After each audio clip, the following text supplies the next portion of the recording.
Hello,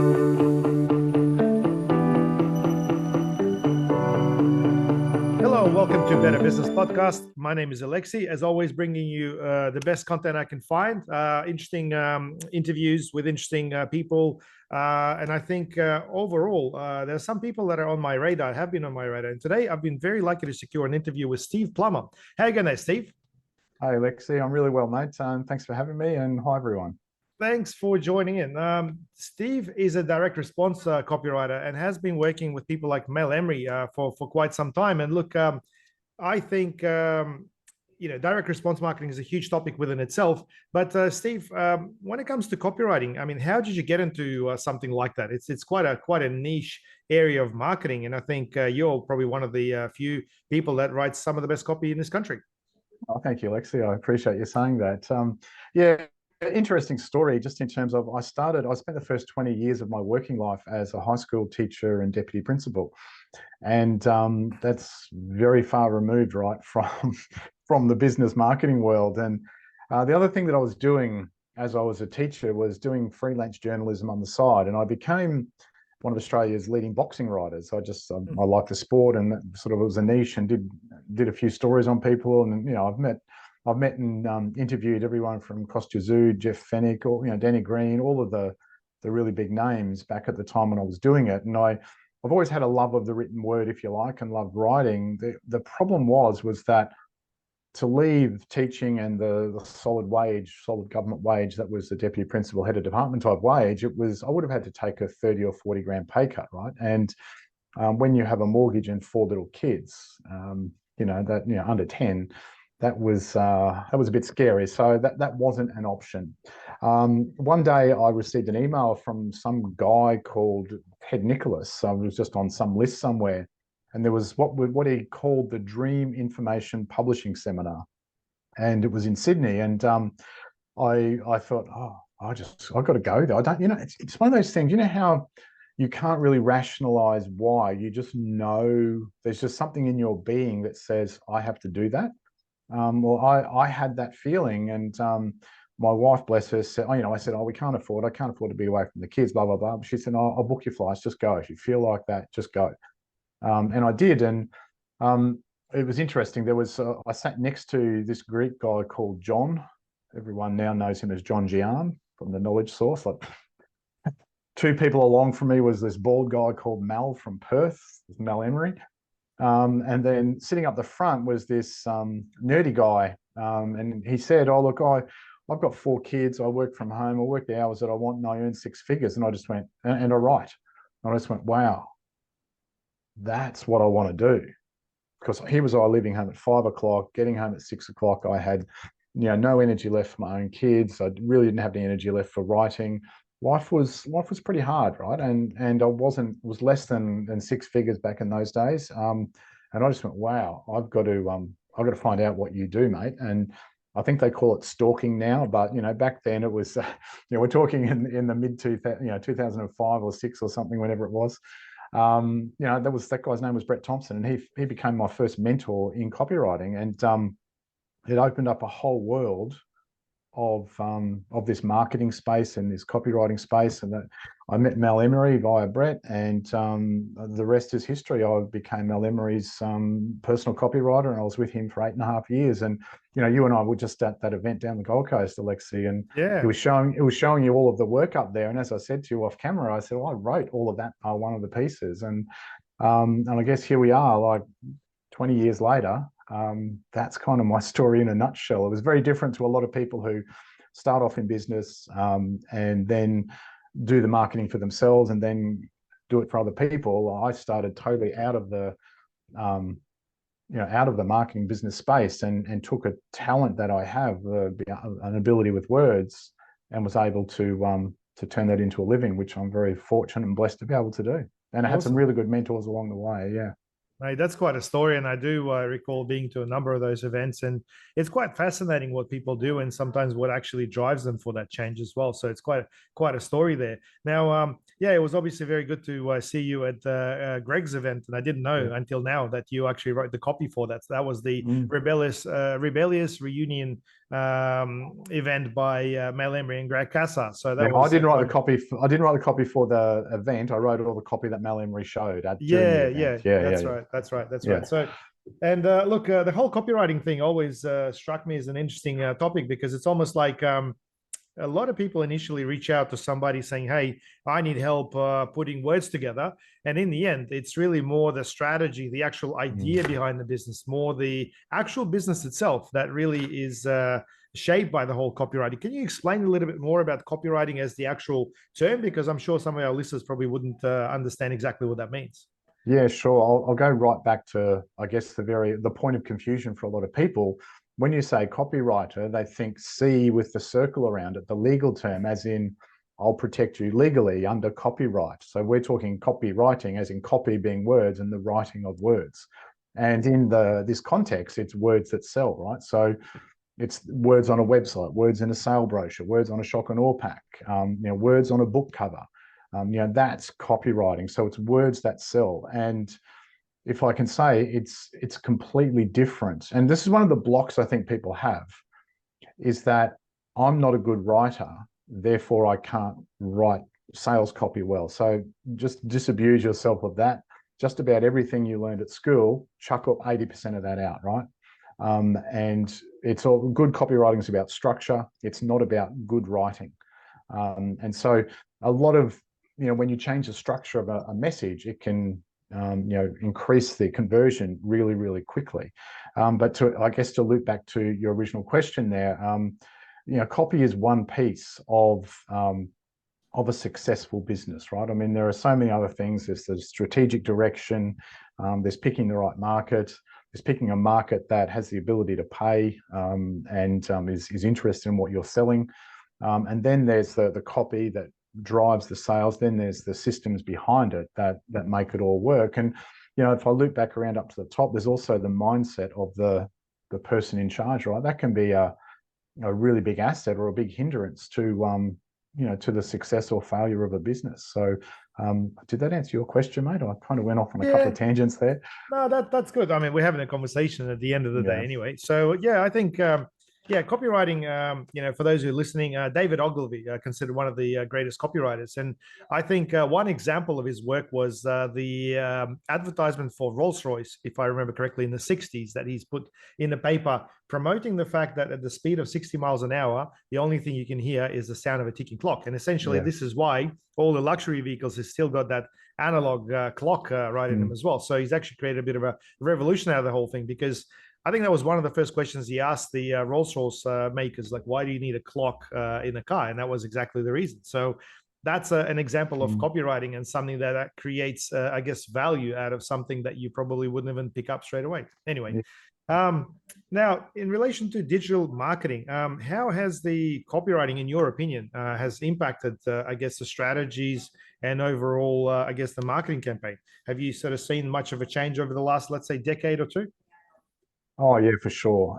You'll remember the long form days where we started with red headlines online and they were just all one block, and then there were yellow highlights in it. Remember those days? Oh yeah. Then it went to blue headlines because they, for whatever reason, they started converting better and they were more trusting, and et cetera, et cetera. What I would say today, Alexei, is that the latest research that I've seen is that you've only got 2.6 seconds to when someone looks at your website. Within that time, now whether it's 2.6, 2.5, 3 seconds, I don't think is neither here nor there. You've just got to do a good job to hook them really, really fast, right? Because people go searching on a website, they're looking for an answer to a problem. And if you're anything like me, you'll have 5, 6, 10, 12, 15 tabs open at once, and you're just flicking through which one you think is going to align with you. And so online, I think you've got to work really, really hard on that hero section of your headline, right? Because that can make or break the decision a reader has between staying with you or going to all those other tabs they've got open. So you've really got to drill down and spend time on that headline and that hero section. That would probably be the biggest thing a bit of advice that I could give.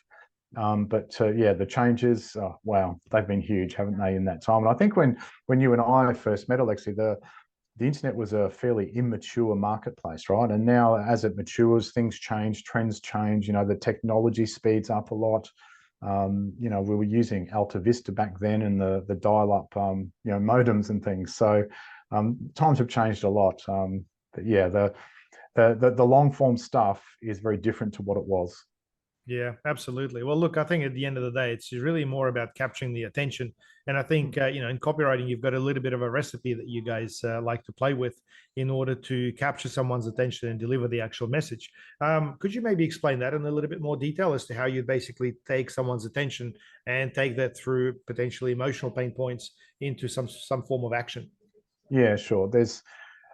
I always say that great copy is more about structure than it is about good writing. And when you think about it online in particular, people come looking for a problem or an answer to a problem, rather, to their problem. And so there are many different formulas to use. I still think the PASPA, identify a problem, aggravate the problem, solve the problem, prove that it works, and ask for the order or the action. I think that is still a really good basic formula to use. I've seen people say, "Oh, that old stuff doesn't work anymore," and I call BS to that. The media has changed. We've got many different media, but what hasn't changed is human beings and what makes us tick, what makes us buy. We go searching for a problem, and we want a solution to the problem. So, problem, aggravate, solve is really, really important. And that's what I said. You've got to work really, really hard in that hero section, that top third. And if I can drill down a little bit into that, I always try and start the headlines that I write for people online with a strong verb. Why a verb? A verb is an action word. Action implying problem solution. If you start with that action word, it generally gives the headline much more punch. Absolutely. Well, look, I think one of the things I'm seeing from the digital marketing perspective that a lot of people are often forgetting is proof of concept or potentially social proof as well, because people want to know that something is real and something that's actually being used by real people and has got some testimonials and stuff. Hence, for this reason, there's obviously this race for reviews, Google reviews. So I think what you've outlined definitely hasn't changed in the concept. I like to look at it from a customer journey perspective where elements of this particular formula basically pop up throughout the process, where someone may come to your website, then they'll leave, then they check out reviews, and then they'll come back and basically buy. So yeah, it's an interesting one, but yeah, at the end of the day, I think you're spot on. Now that we're talking about, I guess, technology, what's your take on AI, and how do you sort of foresee AI having an impact on copywriting and marketing altogether? Yeah, it's a really interesting question, right? If this was 2 years ago, that you wouldn't have even asked that question because ChatGTP hadn't come out yet. Look, I have very mixed feelings about AI. It can do some amazing things, but I'm also, I don't know, it just doesn't feel right in a way, in some respects. And I guess I was going to say fear is probably the right word. My fear with AI is, are we losing our humanity? Because we're relying on the machine to do all the work. And I'll give you a quick example of that. I saw online one of the judges of a series of business awards, and he posted online how easy it was this year for him to judge because he could see so many answers that were all pretty much the same because they came from ChatGTP. He said some people even left their prompts in their answer. And so my concern is we have lost the ability, or it's tapping into the sloth in humanity, and we're losing our ability to think and problem solve. Because it's easier if I just go to ChatGTP, I've got an answer like that. I don't have to think about it. I don't have to strategize it, think of the consequences, think of all the iterations and what might happen. And I don't know about you, but I work really hard, but I'm also really lazy. If I can find a shortcut, a magic pill, I'm liable to take it. It's just human nature, right? We've all got that sloth in us. And that's one of the concerns I have with AI, of the dumbing of humanity and even losing our humanity. In terms of a direct link to copywriting, yeah, sure, I see it. It's probably a threat. And what I mean by that is, you probably know yourself, Alexei, you've seen, a lot of AI copy is really, really ordinary.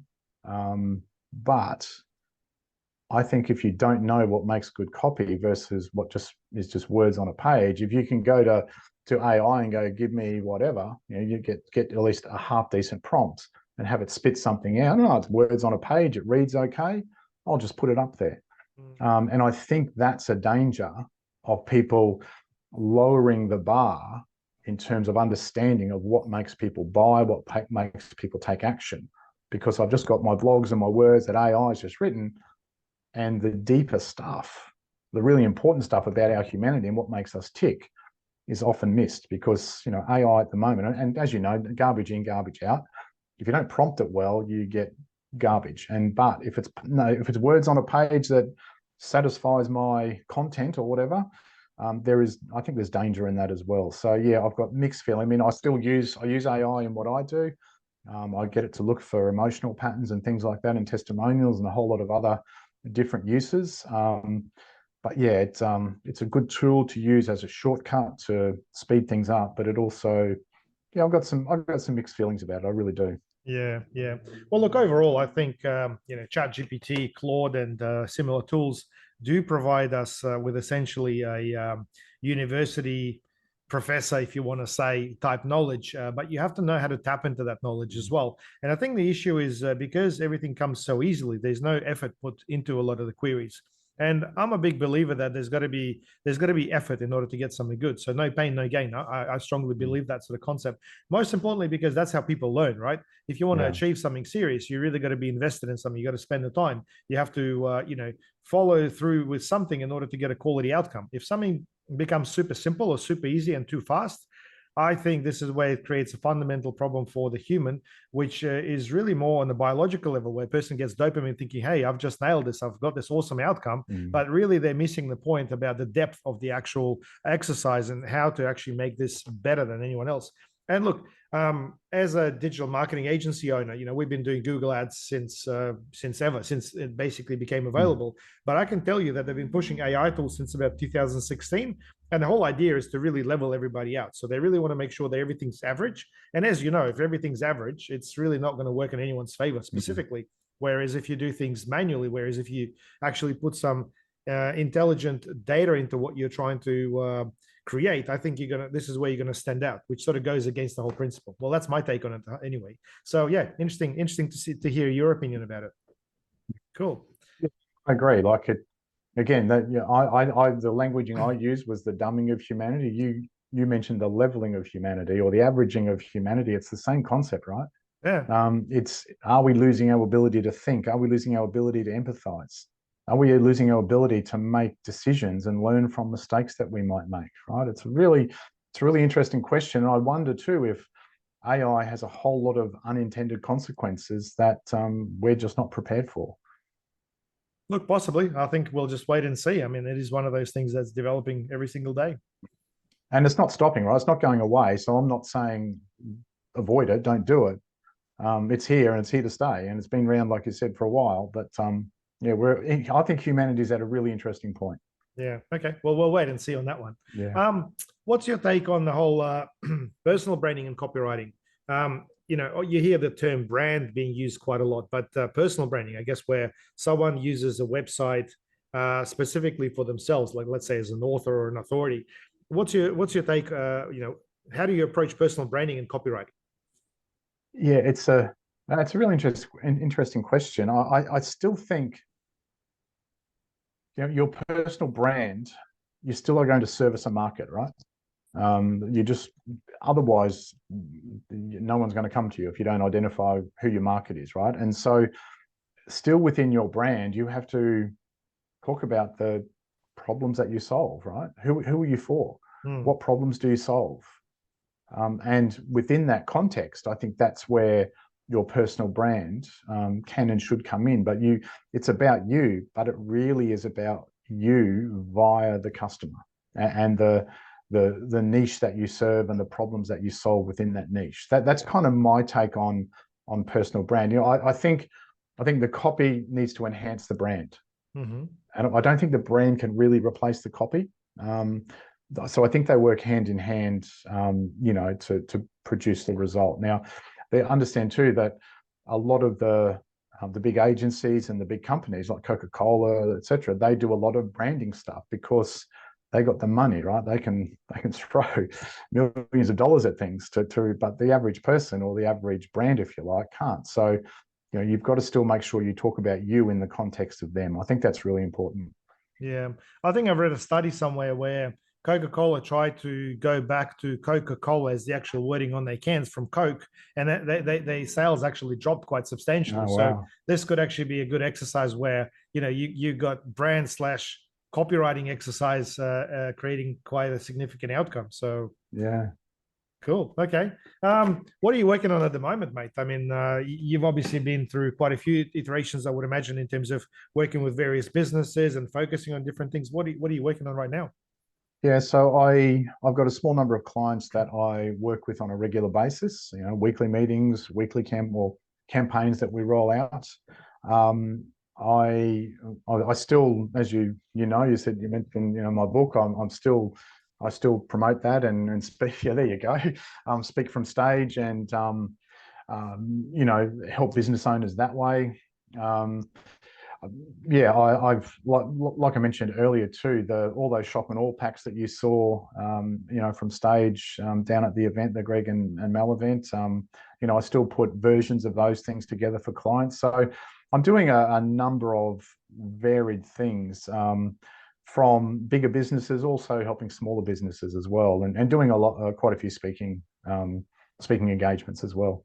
Okay, cool. Yeah, well, I was actually going to ask you about the book next, the Influential Yeah. Marketer. So, Yep. how did you come up with that? What was the idea behind this particular book? And by the way, great read, really Oh, thank you. simple, lots of useful content. But how did you sort of come up with the idea for the book? Well, just so for listeners understand what we're talking about. So if you can see the title there, it's 366 cracking copywriting, marketing, and mindset ideas, one day at a time. So the whole purpose of the book, product placement, the whole purpose of the book was to, I don't know about you, but a lot of business and marketing books, they're a heavy read and they're very linear. And what I mean by that is you've got to start at the start and work your way through and remember the building blocks on the way through. Now, I'm so bombarded like everyone else that I get halfway through or three-quarters of the way through a book and I've kind of forgotten what the lesson was or the building block was. So I thought, well, how can I still provide good information, but not in a linear or sequential way in bite-sized bits? And so it was, why not a day a page? And, as you can see from certain, it's a bit bright, but, there's only half a page and three-quarters of a page. So the whole purpose of the concept of the book is that as a busy business owner, you can open it, wherever you like. You can read all the way through it if you like linear, but you can open it, get an idea, and then go and implement it in your business. And a lot of people have said that their book is like mine, dog-eared with tabs in it to come back to different things. So the whole concept was, well, how can I do something different that's still going to be a help, that gives enough depth and enough detail without it being a cumbersome read. And that was it, a page a day, a tip a day.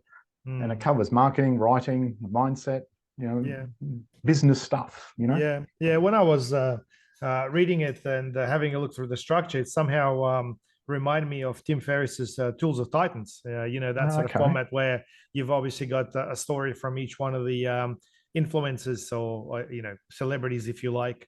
Anyway, easy read, pick up from that's any thank you. particular... I'll take that particular analogy. Yeah, thank you. Yeah, pick up any any particular page, and there's going to be a story. You can start anywhere you like, and there's a different takeaway. And I like that. It's easier to digest, and obviously it leaves an impact as well. So that's awesome. Yeah, great. Now with the influential marketer, I think we had a chat, and you mentioned that you're doing some sort of a weekly consulting or weekly webinar. Yeah. So obviously, with any business, any funnel, and here's a little tip. If you've got a small product like a book, that retails for $35. The strategy is, how can you put a zero on that? Mm-hmm. Then you get something for $350 or thereabouts. How can you put a zero on that? Is it a different type of product or service? So when you're thinking about any kind of business thing, how can you add a zero? How can you add a zero? How can you add a zero? And so I run what's called the Influential Marketer Success Lab. And simply, that's a program in 10-week blocks where on a Tuesday at 12 o'clock, We open a Zoom room like this, and there's only between 6 and 8 people in any one intake, just simply so everyone gets airtime. And we use the book as a basis of, so 2 things happen in there. So okay, everyone open to page 25, have a quick read of that. All right, what are the major lessons? How can you apply that to your business? So there's that kind of direct teaching, if you like, and education. Then the other part of it is, all right, what problems have you got this week? Who needs some help with some marketing? And someone might say, oh, look, I'm working on this postcard for my gym. I'm having trouble with the headline. I say, right, let's share the screen, bring it up, and I'll workshop it with them there on the spot. Oh, fantastic, that's great. I'll go away and test it. So there's a mixture of things like that happen every week for 10 weeks, where you turn up and bring your questions. If you haven't got any questions, we'll do some teaching from the book. Now, you don't need to have the book, but it is handy. Okay, great. And if anyone wanted to, join in on one of those sessions, how can they sort of find out more about it? Yeah, sure. So it's an expression of interest. And when you express your interest, you get sent an information sheet, then you get to decide whether it feels right for you or not. And we'll put the URL in with the notes for this, Alexei, if that's okay. Can we do that? Yeah, absolutely. I'm happy to add this, yeah. Yeah, excellent. So rather than read it out now, we'll just put it in the notes, so that's easy. If you'd like to just find out more, if you've liked what you've heard from me, or you might even have the book, for instance, that's the next step. If you'd like to work with me without it breaking the bank, and a lot of small businesses love that. It's not an expensive thing, and it's a really good return on investment because it's really practical. You're just tapping into my experience and getting my view on different aspects of your marketing, your copy, and your business. Awesome.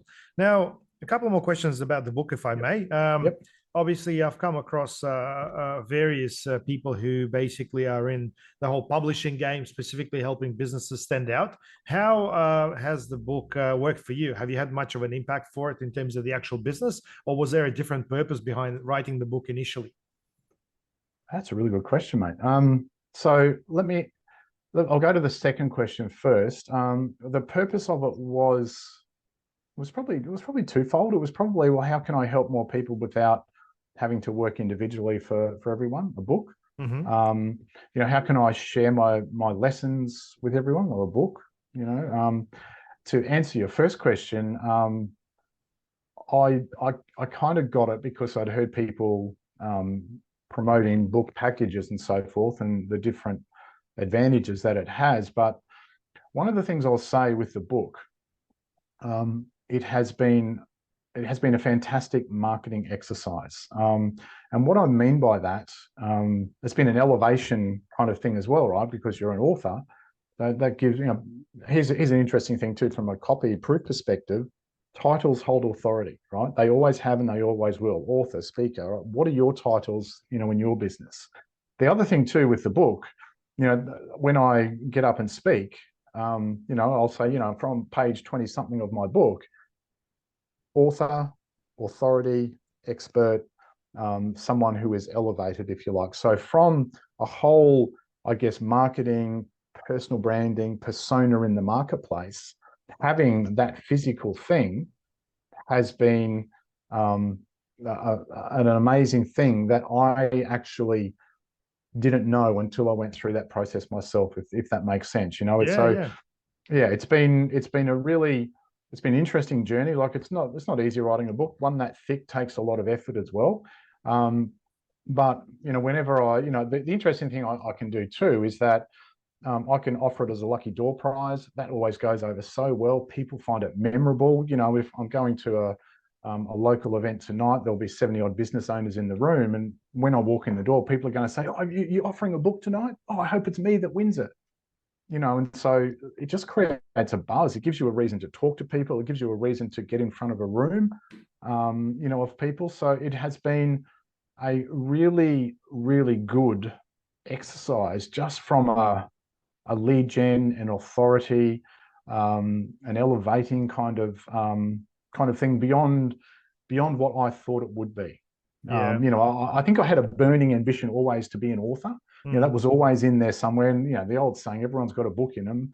And if that resonates with you, do it. My advice, just do it, right? We always wonder, oh, who am I to be saying that? No one will buy it. No one will like it. You'd be surprised, right? You really would be surprised who likes it, who buys it, who loves it, who gives you feedback. And here's probably the bigger picture in all of that. It gives you an opportunity to help more people, right? And that to me is probably the biggest satisfaction point from the book itself, right? I help so many more people when I talk about it, when I sell it, when I give an odd copy away here and there. And it is a great thrill to sign a book to someone. I still do it. I still enjoy it. And anyone who buys through the website, theinfluentialmarketer.org, I take great delight in hand signing those books before I ship them out. That's awesome. Well, make sure our listeners take note of that, because I love hand signed books. In fact, I actually collect them.